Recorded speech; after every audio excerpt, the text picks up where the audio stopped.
Coucou la famille, bonjour, bonsoir ma grande famille. Na pesi biso mbote na kombo na Yesu Masia. Vraiment, j'espère que tous êtes très bien par la grâce du Seigneur. Zambe oyo asalinga ina yo grâce ya kozala lisusu compté parmi les vivants na mukolo ya lelo et ya pesi biso lisusu makasi wana ya koya kotelema ko partager pe asali yo ngolu ya kokoya lisusu na video nanga en tout cas tika nzambe ya lola apambola yo pe azwa lokumu. Voilà toloba toujours esika bato ya po moi bazali eyebanaka parce que totiaka nzambe liboso parce que souffle o toza nango eza na makasi na biso te topesa nzambe wana merci et après tokoya mpona kodevelope sujet na biso ya mokolo ya lelo. Tendre Père, Dieu d'amour, Dieu de bonté, les dieux fidèles, Yahweh Tout-Puissant, merci. Merci na souffle de vie, merci na énergie, na protection, na makasi na yo. Merci na bomo inanga libota nanga pe ya bomo yandeko papa mama mwasi mobali oyo azui libako ya kolandanga na ngonga oyo. Kolotike te tango tolingi to solo la to recommander c'est na loboko na yo. Saint-Esprit ana biso début jusqu'à la fin, yonde inspiré, yonde lobela oyo tozo partager Seigneur et utie pa ina yo e botambuma pe sala misala to chasser oyo nyonso ayo te ezala musika rise nyonso ya diable contre chaîne na biso ba video na biso to bebisi yango reine na yo pe présence na yo bon nzambe na yo ezala kati na biso par le nom puissant de Jésus-Christ de Nazareth. Amen. Amen, amen, amen. Voilà, gloire au Seigneur. Nzambe azwa lokumu, Nzambe apambola yo papa, Nzambe apambola yo mama. Na yo pe mutu osabone oza abonné à sika oti ko s'abonner na kati na chaîne na biso vraiment na yambi bino maboko ya kofungwama tika nzambe ya lola apambola bino. J'espère que bokozala jamais dessus awa na kati ya LBM TV oyo wapi tozolobela libala bopeto ya mwasi, tozolobela bizaleli ya mwasi, tozolobela comportement, tozolobela bizaleli ya mobali pe parce que libala balobela ka mutu moko te tolobela batu mibale et tozolobela yango ensemble elongo na Yesu Masia tozo évoluer ndenge Seigneur azo kamba biso et soki lelo ezambala na ope ya liboso na sengi na yo o s'abonner et tango ko na video na biso tali o s'abonner o liker ko liker vidéo ezalaka bien pourquoi pas ko partager pe ko sala et pe ko commenter et vous allez bien makasi nyonso ya bino na koyamba yango pe na yambaka yango toujours maboko ya kofungwama et lokumu kembo masan joli et kozonga kaka epai na ye moko nzambe tika nzamba lola apambola bino. Voilà, merci ma famille lelo vraiment tozala moi moulai mingi te tozolobela sujet ya lelo tolobi tolobara toujours que mwasi nde bizaleli si jalelo eza ba maman tolobelaka ba maman tolobelaka ba papa tolobelaka nyonso tolobela kaka ba mama te tolobelaka pe kaka ba papa te tolobela libala tolobelaka bato nyonso lelo sujet ya lelo ekwei na ngambu ya ba mama o wapi tozolobela bizaleli ya mwasi nde bizaleli mwasi nde bizaleli mwasi nde tai wana mukili muteloba mwasi pe bizaleli mukili pe ka muteloba yango mais le plus important eza bizaleli yango na tomonaka na mokili oyoka mwasi oyo aza kitoko te azwi libala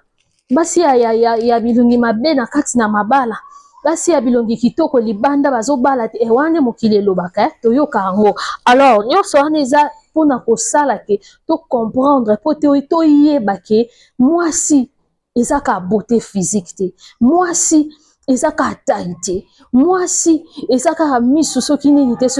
te parce que beauté eza loko eloko eza fleur à chaque fois bato bamona kitoko na yango à chaque fois bato bamona yango ezo briller à chaque fois bato bamona yango ezo ngala et tout donc cela veut dire bazo arroser yango moto azo arroser yango donc bazo arroser yango ça lokwa fleur ndoto lobaka mwasi aza fleur donc cela veut dire que lobi kuna pe ekoki nango pe kosila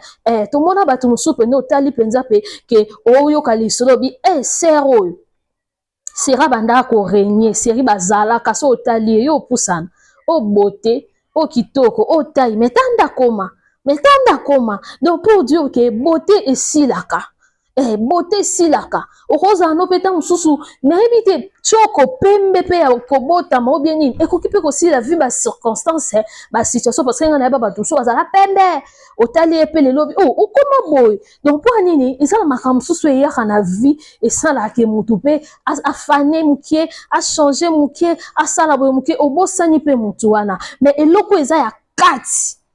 eloko eza ya kati echangeaka te eloko eza ya kati elongwaka te eloko eza ya kati etikalaka toujours eloko yango nde tozolobela lelo oyo tobengi mwasi bizaleli mpe bizaleli nini bizaleli ya malamu donc cela veut dire mwasi bizaleli ya malamu bizaleli ya mwasi nde esalaka evandisa mwasi parce que evandisa mwasi na société na libala na entourage na famille partout et lokola biso tolobelaka mingi libala tozwa kaka point ya nini ya libala parce que eza na basi ebele pe à cause ya bisali na bango ya malamu à cause ya lolenge na bango ya conduite na bango ya lolenge ya kozaela na bango basala pe ke mibali ba changer mibali na bango ba changer to pe mobali na ya changer voilà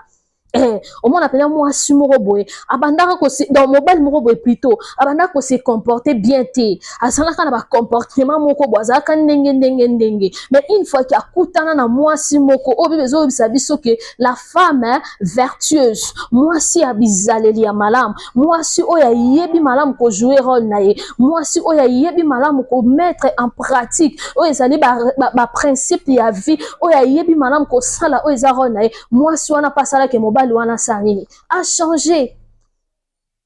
lelo soki tobi toyoka ba témoignage pe ya mibali ebele bokamwa parce que lelo tokoma omona kaka ke mibali nyonso nde bakoma mabe to bazala mabe oui eza na mibali oyo baza mabe mais eza pe na mibali oyo bachange lelo pe bachange à cause ya basi na bango yango wana omoni bazoloba ke mwasi aza aide mwasi aza porte bonheur parce que esika oyo okei il faut omema bonheur esika oyo oza il faut bilembo emonana esika oyo okei okomi eloko ezalaki te sa nini bakisama parce que kati na yo oza na ba biloko ba qualité kati na yo oza na ba biloko ebele oyo mobali akoyi kozala nango te tango oza oye ko bakisa oye ko longola oyo ezalaki ya mabe na kati ya bizaleli ya mwasi oyo aza na bizaleli ya malamu azaka mwasi biloba te azaka mwasi biloba te mama yebi biloba ba même bible zo yebisa bisoko avant oloba tourner langue na yo cette fois po obimisa eloko ko ikobimisa po yeba pena ke eloko na ngina lobeza ya malamu te eza ya mabe eloko na ngina loba pena fona loba yango to na loba yango te et puis ko loba ngo na koloba ngo na moment nini na temps nini na lolenge nini na place nini voilà bizaleli ya mwasi pe na kati na libala c'est très important. Moi, si au moins, on attend tout au fond, dans mon bal, il y a des camarades, ou bien la famille, entourage, bon, je ne sais pas, en tout cas, quand vous vendez. Et ça, à un moment, moi, si faut ça, on a charisme.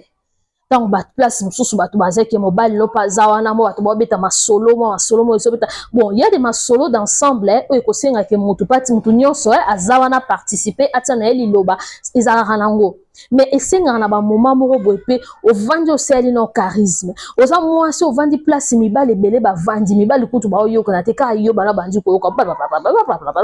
ya chakuto nini donc mwasi sans charisme mwasi sans ezaleli mwasi sans nayebi te charisme eza te eloko eza te oza mwasi bizaleli ya malamu te oza mwasi bizaleli ya malamu te parce que bato baloba mingi basumuka pe mingi tango ozoloba mingi yaya okosumuka mingi okobimisa eloko mosusu il ne fallait pas osala nini obimisa yango na moma wana obimisi mpo gâcher makambo nyonso obebisi makambo nyonso à cause ya manque ya kovanda kimia na yo ya koloba babizaleli ya koloba ya makambo ya manque ya sagesse parce que mwasi opaloba mingi ana maîtrise te la maîtrise et tant on a la maîtrise maman ce mi tala nanu ce mi loba nanu ke en tant que femme naza ce qu'on a zani maîtrise sort nangezani résultat nangezani eza yo moko mié ba réponse ni on fait ça donc ce n'est pas bien mwasi nde bizali mama oza na kati ya libala na mobali na yo même si oyoki problème ya ndenge na ndenge ezala mobali azalaki te oza na posa opartage na mobali na koya na ye yaya faut faire un effort yango balobaka mwasi faut ozala na maîtrise de soi mwasi faut ozala na saint esprit kati na yo mwasi faut ozala na bafruit ya malamu kati na yo mwasi faut ozala na bafruit ya malamu kati na yo bamaîtrise de soi nyonso to wana ezala kati na yo okoyoka likambo ya mobali ou bien likambo moko esepelisi yo te mobali aza te dès que mobali aye na porte atia ata lokolo na kati na ndako nanu te même si dès que azotiaka apati moko mama yo so s'enflamme yo so ngali yo so peli moto nayokaki non yango tolobaki mwasi mingi faut senga maîtrise de soi faut ozala na maîtrise de soi kati na yo parce que okozala likambo wana oui yo moto wana on a raison mais façon no ya omemela yango façon no ya osalela yango operdre raison ou même ozalaki nango mais oza na raison moto wana aza na tort façon na oyo osaleli likambo yango façon na oyo omemeli likambo yango directement okorge moto wana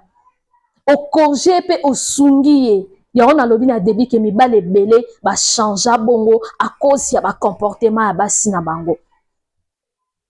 à cause ya bacomportement basi na bango parce que ntango toza na kati ya libala et même si na libala te même na bafamille même na société partout en tant que les humains erreur oyo moninga kosala lelo yo mpe fo oyebaki nga mpe na mutu peut-être lobi nga mpe na koya na esika wana ou bien peut-être yanga mpe ezala ndenge mosusu ou bien peut-être yanga mpe ezala plus grave que ça alors en tant que bato faut toyebaka et surtout na kati na libala koyeba na kose supporter koyeba na kozala na maîtrise face ya likambo songolo pakala o moninga ayebi na kosala tango yo ozangi maîtrise de soi tango yo oza mwasi ya bizaleli oyo ezosunga te ezopesa lokumu te tango yo ozose comporter na ndenge moko boye même si likambo oyo nde ozalaki na raison mama moto epelaka toujours parce que tant bazoloba mwasi aza aide tant bazoloba que la femme sage bâtie il y a des choses il faut koyeba ko régler yango avec sagesse avec maîtrise yango wana nde babengi mwasi bizaleli mwasi ya bizaleli eloko mosusu batalaka moma nini même si likambo wana mosusu eza olingo aborder mobali na yo na likambo moko ta mosusu projet ta mosusu lisolo moko ta mosusu ndenge nini tala mpe nano attitude ya motu etala mpe nano na moma wana moto aosala nini aza na attitude nini aza na esprit nini eloko nini azosala eloko nini sujet mpe nini oyo nga nazokende koaborde oyo toyeba na kosolola yango moyo baloba mingi bacouple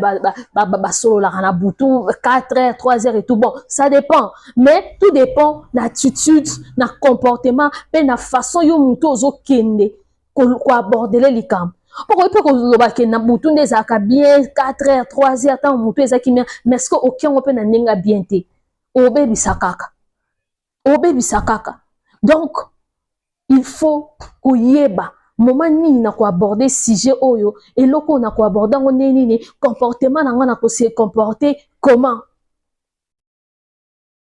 nakose comporter comment oyebi ntango tozolobela mwasi bisaleli tolobaka te ke tozolobelaka basi tolobela mpe mibali oui tolobela mpe mibali mais moi je vous dis que il y a des femmes qui se comportent mal il y a des hommes aussi qui se comportent mal baza parce que lelo so tobi totala na mabale ebele baproblème oyo ezokota na mabale ebele esa mpe na basi mpe ebele baza bacause na yango pourquoi parce que ase comporter mabe aza na bizalele mabe caractère ya mabe et surtout basi ya lelo toza na esprit ya kopia mingi tolingi kokopie oyo ozomona libanda ozokopie oyo ozomona epai ya moninga ozokopie oyo ozomona na entourage libanda me na kati te libala bakopia te mama koluka kokopie libala moninga te ntango yo ozomona libanda ozomona kati te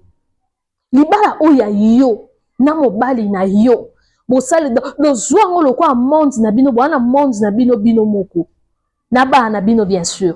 Ce qu'il faut créer et le romoro ya bino moko. Oye kozala ke donc ils ont quoi griffe na bino na combo na bino. Même si tant baloba ke mariage heureux. Yo kasi mariage heureux wana batu bakenda bazo mariage heureux ba te mariage heureux batu ba mo ba créer hango. Mariage heureux batu ba mo ba sala ki mariage na bango ekoma to pe esala nini ezala heureux. Donc cela veut dire, ça dépend, il y a comportement, il y a ezaleli, il y a mokope mususu, na kati, na libala. Mais en tant que femme, tout ça peut la parole est belé auto-jouaka. En tant qu'homme, ça peut la parole est belé au bon peut basaka ni ba jouaka parce que ça la ba maramsusu moi ça lambala osate. Maramsusu mo bala sala moi c'est pas salate. Akoyi ko aider oui, akoyi ko aider oui, mais ça rôle na été, au pesa rôle na été.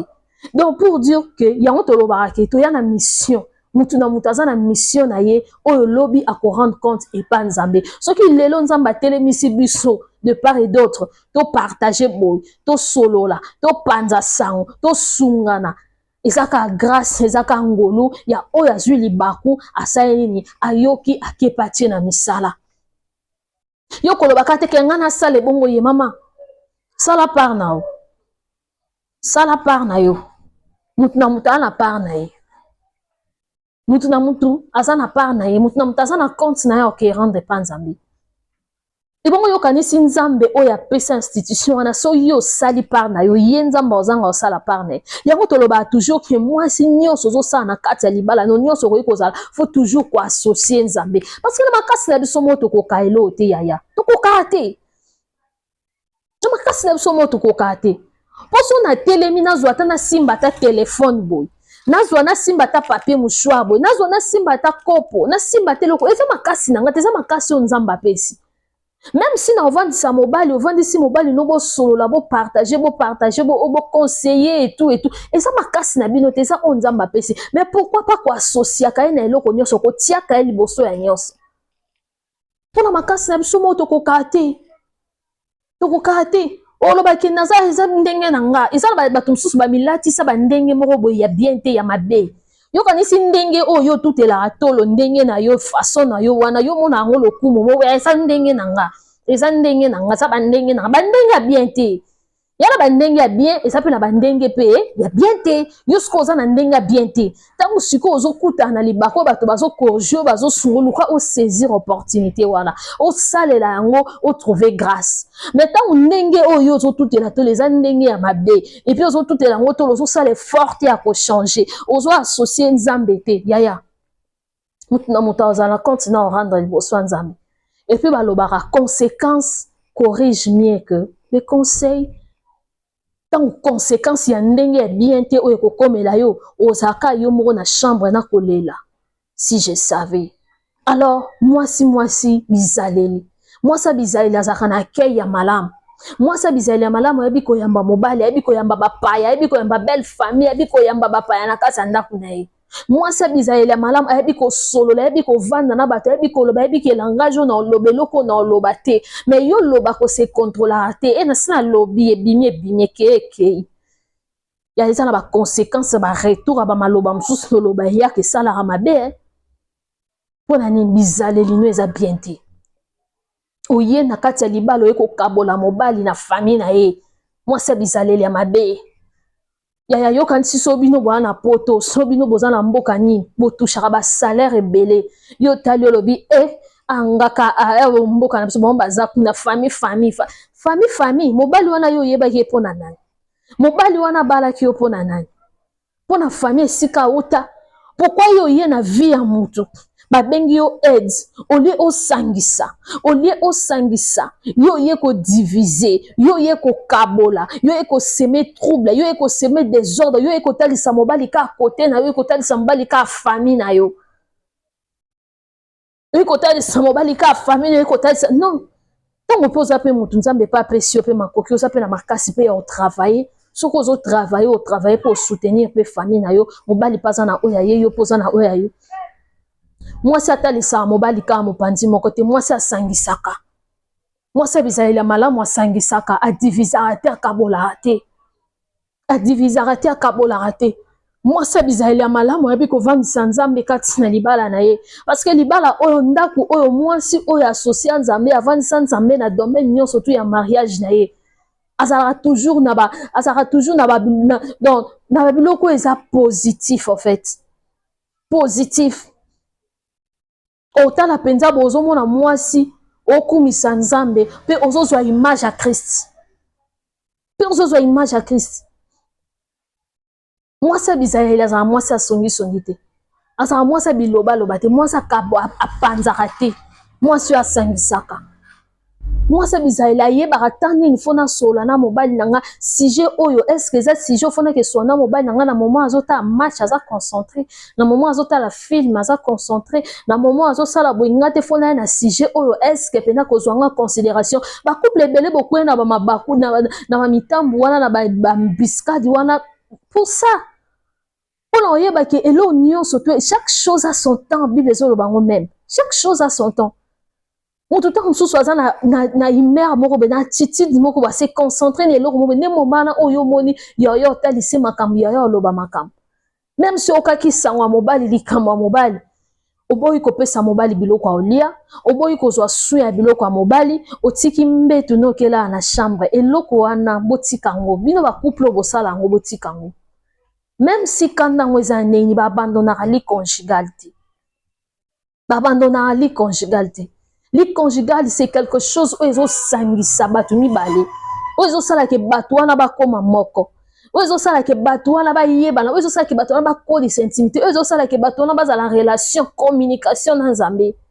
Mais tant yo abandonné li conjugal na yo pona dispute, okiola na chambre bana, okiola na salon, okiola soki na cuisine, soki pe wapi na yebite soki na couloir. Sko tant ozo zela mobali to pe mwasi aya ko banda ko bon na habité excuse oui c'est très bien mais il faut toujours kozala na mbetu na soki bo bongisa bo bongisela ngo wana.